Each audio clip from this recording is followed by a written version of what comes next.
ರಾಷ್ಟ್ರೀಯ ಅಧ್ಯಕ್ಷರು ನಿತಿನ್ ಅಭಿನ್ಜಿಯವರು ಮೊದಲ ಬಾರಿಗೆ ಕರ್ನಾಟಕಕ್ಕೆ ಬಂದಿದ್ದರು, ಬೆಂಗಳೂರಿನಲ್ಲಿದ್ದರು.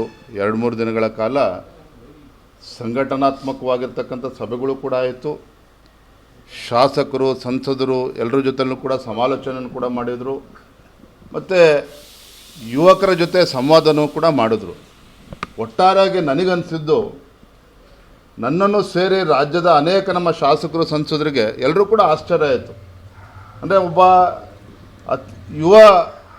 ಒಬ್ಬರು ರಾಷ್ಟ್ರೀಯ ಅಧ್ಯಕ್ಷರಾದಂಥ ಸಂದರ್ಭದಲ್ಲಿ ಸಂಘಟನೆ ಬಗ್ಗೆ ಎಷ್ಟೊಂದು ಆಳವಾಗಿ ಇಳಿತಾರೆ ಅನ್ನೋದು ಯಾರಿಗೂ ಕೂಡ ನಿರೀಕ್ಷೆ ಇರಲಿಲ್ಲ. ಸಂಘಟನೆ ಬಗ್ಗೆ ಅಪಾರವಾಗಿರ್ತಕ್ಕಂಥ ಅನುಭವನೂ ಕೂಡ ಅವ್ರಿಗಿದೆ. ಇನ್ನೂ ಕೂಡ ಸಂಘಟನೆ ಬಲಪಡಿಸಬೇಕು ಅಂತಕ್ಕಂಥ ಇಚ್ಛಾಶಕ್ತಿನೂ ಅವ್ರಿಗಿದೆ, ಮತ್ತು ಆ ಶಕ್ತಿನೂ ಕೂಡ ಅವರಲ್ಲಿದೆ. ಹಾಗಾಗಿ ನನಗೆ ಅನಿಸ್ತದೆ, ಖಂಡಿತ ಮುಂದೆ ಬರ್ತಕ್ಕಂಥ ದಿನಗಳಲ್ಲಿ ಕರ್ನಾಟಕ ರಾಜ್ಯ ಅಷ್ಟೇ ಅಲ್ಲ, ಇಡೀ ದೇಶದಲ್ಲಿ ಭಾರತೀಯ ಜನತಾ ಪಾರ್ಟಿ ಸಂಘಟನೆನ ಇನ್ನೂ ಹೆಚ್ಚು ಬಲಪಡಿಸ್ತಕ್ಕಂಥ ನಿಟ್ಟಿನಲ್ಲಿ ಭಾಳ ದೊಡ್ಡ ಒಂದು ಪಾತ್ರ ಅವ್ರು ಇರ್ತದೆ.